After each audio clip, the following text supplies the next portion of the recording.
Thanks for choosing us. I am Emma Davis. Let's settle for the details. The World Bank has today approved a $250 million credit from the International Development Association and a $10 million grant from the Energy Sector Management Assistance Program for a 4-year Ghana Energy Sector Recovery Program for Results, also known as the P4R. The following report has more.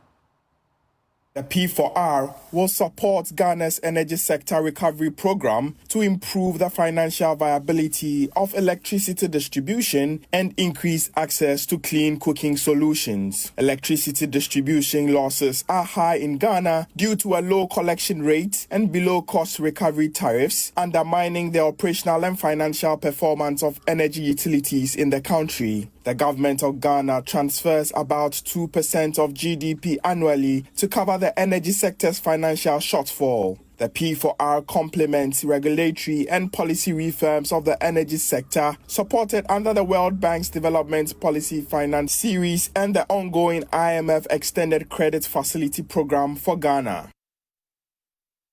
Former Minister of Finance Ken Ofori-Atta is pushing for West African economies to abandon their quest to introduce the single currency, the ECO, for the region. ECOWAS was forced in 2021 to push back the introduction of the currency to 2027 due to the outbreak of COVID-19. But Mr. Ofori-Atta is of the view that most of the countries are not committed to the single currency drive. He spoke to Joy Business's George Uafe on the sidelines of Agri-Exim annual meetings in Nassau, Bahamas. But I think we just have to fundamentally understand that when rules are made, stakeholders at the table ensure that their concerns are met. We're talking about a system of a global financial infrastructure that was put in place just post World War II, in which African representation might have been Ethiopia maybe or Egypt at the last minute. So it could not have reflected the needs, nor could the world has also anticipated that sources of funds are going to be more in the private sector than in sovereigns. So in and of itself, does not, give you a platform to say that we shouldn't question it, and it's because we are not doing things right, that's what it is. So that should be, the context should be laid well. And then you look at the various financial crises that have occurred since then, indicating that the system was not robust enough to do that. So what is wrong with a reassessment of how the system is and how it can better reflect the nature of the population, the wealth and the natural resources that we have? Honorable, finally on the ECO, a myth or a reality, some would say? ECO has been difficult. We've all, just the capacity of we 16 countries in ECOWAS to come to a convergence point where we all fulfill the criteria seems very elusive. And I think really the issue of payment systems, digitalization being efficient and therefore supporting AFCFTA will lead to maybe the type of results that we require. It means that we should forget about the ECO and focus on these other systems that will promote the real integration that we are looking forward to. Well, if you look at East Asia, they didn't really end up having one currency, but really increased trade and also got their payment systems in an effective way. And that's a model that has worked, that maybe we could, under the leadership of Agri-Exim Bank, facilitate. And of all of these fintech companies being sandboxed in the central banks, I think we'll come up with apps that makes it more efficient for us.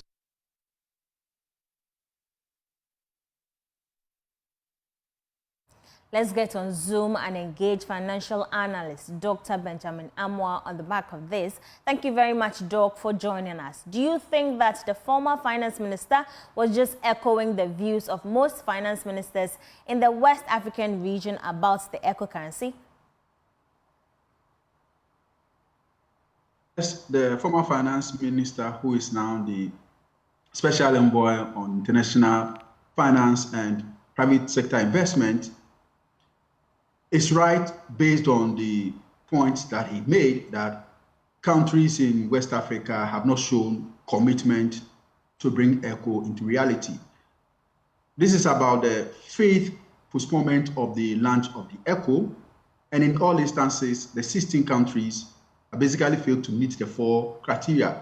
That is single-digit inflation, 4% fiscal deficit, central bank not financing more than 10% of government budget, and having an import cover of 3 months. If you look at the countries in West Africa, many of these countries have simply not been able to achieve this. And we keep changing the deadline from one period to the other. The continent itself has adopted AfCFTA, and we are looking at how best we can integrate from the continent level all the economies of Africa. So if AfTS can give us what we need, then why don't we rather put in the effort from the AfCFTA initiative and achieve it at the continental level if a single currency will not work? Again, if you look at the 7 economic regional blocks that we have in Africa, none of them has been able to achieve or use a single currency. So that should tell us that it is good, yes, but then if after so many trials we have not been successful at implementing that particular single currency, then why don't you look at how you can achieve the same goals or results you had in mind with the introduction of the ECO, if there are other strategies that can be adopted to achieve the same results? So he's partially right, and we have to, think about what he's saying and then go by it if there are some solid merits in it. Right. So is it safe to say that you also, second him in the abandonment of the ECO? And 2, what are the strategies you think we can look at going forward? If you look at monetary unions, a few years ago, Britain got out of, the European Union. Gibraltar also got out. So countries that at a point in time feel that these economic unions do not help, have all that it takes to move out. So if even before we go into it, you're having challenges and we have not been successful because of obvious reasons, countries are not committed to go by the criteria, why don't we think about what next to do, which is to focus on the big goal, which is the African Continental Free Trade Agreement and area, and let's benefit from the harmonization of trade and services through that particular channel.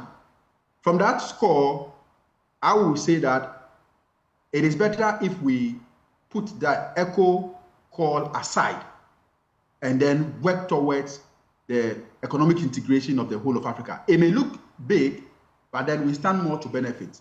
Because like I said, none of the 7 regional economic blocks have been successful at having its own currency. So it is not strange that we are struggling as West Africa to have the ECO. Right, but Doc, realistically, do you think the convergence criteria could be achieved by the ECOWAS members for the currency to start circulation, just in case per chance it happens? Okay, so the next deadline is 2027. Yeah. That is just 3 years away. As we speak now, Ghana is under a fund program. And the fund program is what is even forcing us as a country to commit our central bank to meet the criteria that central bank will not finance government activities. We are talking about single-digit inflation. Our inflation is around 23% as we speak now. 3 months import cover. Do we have 3 months import cover as a country in Ghana? Budget deficit of 4%. Do we have budget for the past how many years? Have we been able to achieve budget deficit of 4%? So if you even use Ghana as a criteria of achieving the convergence criteria, you can see that we as a country have been struggling. And you see, apart from these countries struggling to meet the convergence criteria, the big countries like Nigeria also have their interests at stake, because when we convert and start using the currency, the weak countries will have to now fall on the strength of Nigeria, Ghana, Cote d'Ivoire, Senegal, sometimes to even borrow on the back of this strong currency. that will not also be in the interest of these, smaller, big countries. We should not forget what will happen to monetary policy, what will happen to Bank of Ghana when it comes to monetary policy pertaining to Ghana. Are we going to pursue a common monetary policy across the entire region? These are some of the real issues that makes the case that, no, for now, if we have other strategies to achieve the same objective that ECO would have given us, why don't we consider that? Because achieving the criteria by each of these countries will be extremely difficult. And I don't think the countries are even committed to do that, if you even use Ghana as a case. Well, the former finance minister made a call to improve payment systems. Do you think this could work? Yes, that works, because we are talking about a region having about almost 400 indigenes, and that gives you a market size of about 400 million people. Definitely, if you want to increase trade across and within, you need to have a seamless payment system. Now we are talking about over 16 or so countries having different financial architecture in place, so that if you want to transfer or effect payment from Ghana to Togo to Nigeria, we are going to different layers. So with the back and support of technology, if we can have a payment system that will support payment for services and trade, that I think is one area that can make us to overcome the inability to meet the 4 convergence criteria and also achieve the same goal that we would have had if we have been successful at introducing the ECO. So if that is a cheap option in terms of resources, in terms of time, and it will not put so much pressure on the countries, because these countries have failed time and time again to achieve the convergence criteria, then why don't we use that West African payment infrastructure that will then support the payment for goods and services in West Africa, which I think the fintechs have the ability to provide. What we need to do is that we need to look at how the central banks or the financial regulators across the 16 countries can support these fintech companies to build that infrastructure that will aid the support for payment of goods and services in West Africa. Right. Thank you very much, Doc, for your time on Business Live. Dr. Benjamin Amoah is a finance lecturer at the University of Ghana Business School. You're still watching Business Live with me, Emma Davis. We'll take a quick break. We'll be back with more. Welcome. Thanks for staying. To one of our headline stories, Ghana commanded a significant share of total trade within the African continent last year. That's according to the 2023 Afri-Exim Bank Trade Report. George Wiafe has more from Afri-Exim Bank's annual general meeting happening in Bahamas. The African Export and Import Bank, Afri-Exim Bank, was established some years ago to help in promoting intra-Africa trade among African countries in the region. But fast forward, the bank believes that it might not be enough to restrict themselves to the African region, but also look at other continents and how they can connect them to countries in the region, like Ghana. It is for this reason that is why the bank is hosting its annual meeting in Nassau, Bahamas, to look at how they can connect countries like Ghana to countries in the Caribbean when it comes to investment and trade. This annual meeting is bringing together central bank governors in Africa, private investors, chief executives, MDs of financial institutions in Africa, deliberate on some new ways they can provide funding to aid in the whole trade game in Africa and also payment systems. They believe that this might be one of the surest ways to promote the real African unity and also connect to other countries around the world. The gathering is also bringing together former president and sitting president, as President Akufo-Addo will be one of the keynote speakers at this event. For the bank, it believes that the trading is not complete by restricting itself to the African region, but connecting to others around the world. Ghana is looking at getting an additional funding of $1.7 billion to support some critical sectors of the economy. For some, we cannot forget about the role the bank played when it comes to providing that critical funding some years ago to help stabilize the economy and even the Ghana city, about that $750 million that was extended to Ghana. For government, it believes that this fresh funding from the bank will go a long way to help in stabilizing the economy. One can also not forget about what the bank has done in supporting financial institutions in Ghana when it comes to providing that platform to aid payments within the region. From Nassau in Bahamas, this is George Yaffe reporting for Joy Business. In other news, government has given the firm assurance that it will be prudent with expenditure in the coming months to help sustain inflation decline in the coming months. It believes that this, together with other programs of the Bank of Ghana or the Bank of Ghana is implementing, may help achieve the end-of-year inflation target of 13%. Abna Osei-Asare is Minister of State at the Finance Ministry and was also in Bahamas. The current Minister for Finance has stated clearly that in this year, the 2024 year, where we have an election, we are going to live within our means. And he's doing everything possible, not just by word of mouth, but the practical aspect, or the implementation aspect is happening.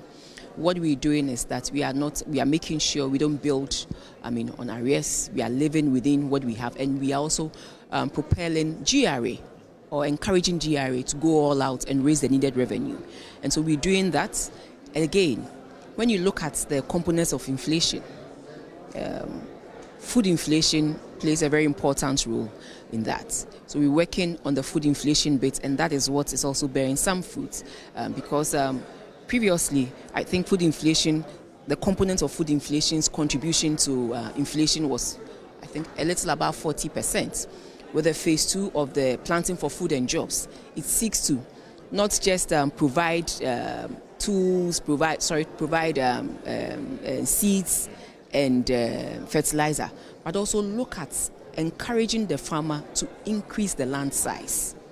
And so these are some of the interventions we are putting in place to make sure you don't just grow, but you grow in abundance, to check food security and also to help reduce the cost of food.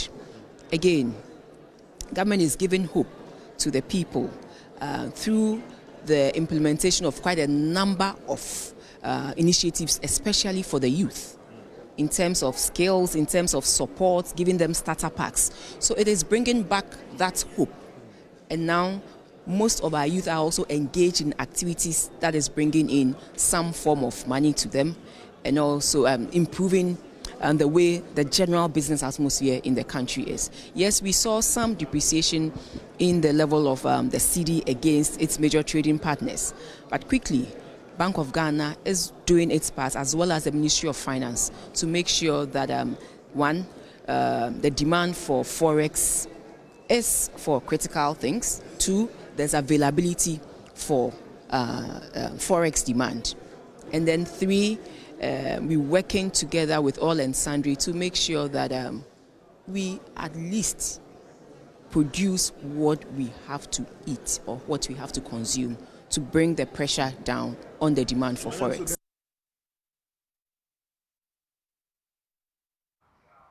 And from tomorrow, we start a new business show here on Joy News, Beyond the Numbers.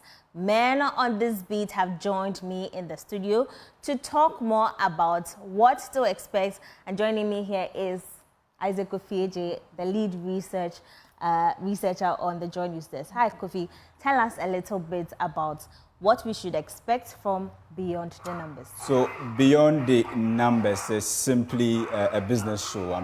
We are picking the top business issue in a week, and we are giving it some sort of focus on Fridays, 5:30, right after Business Live. And so it will be every Friday, 5:30 p.m. And we are discussing finance, economics, business analytics, geopolitics. And the first edition comes on tomorrow, and we are doing what we call the exchange rate battle. Is the cedi winning? And the second topic, which will go a bit global, is the cocoa, issues around cocoa. It's not just about Ghana, it's a global issue. And I'll be doing this with the man here, the Superman here, Winston Taki. So it will be a show for myself and then Winston Taki, 5:30 p.m. every Friday, purely analytical, and we are going to interrogate the issues with empirical data. Emma. Okay, so 5:30 to 5:36, yes. So 30 minutes hot analysis on top business issues every Friday, 5:30 p.m. Just numbers, or we expect some, experts sometimes? Yes, so the main focus is to give it the analytical background, the trends, the numbers. But beyond the numbers, we'll also be speaking to experts who will be giving us expert opinions on the issues we'll be discussing.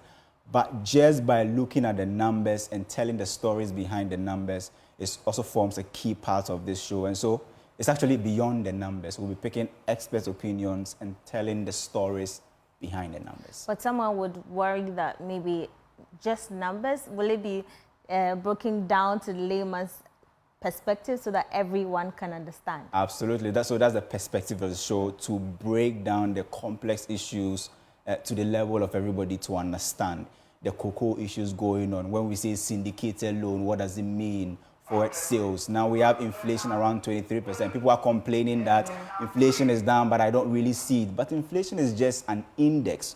All of these issues will be broken down on beyond the numbers. So beyond the numbers, we'll be telling you the stories beyond the numbers and also picking thoughts from experts. So, I mean, it's not going to just be just the numbers, but we'll tell you the stories behind the numbers to the layman's level for everybody to understand the complex world of business. Right. I look forward to it. I hope you also look forward to it, to tomorrow's Beyond the Numbers with Isaac Ofieje and Winston Taki.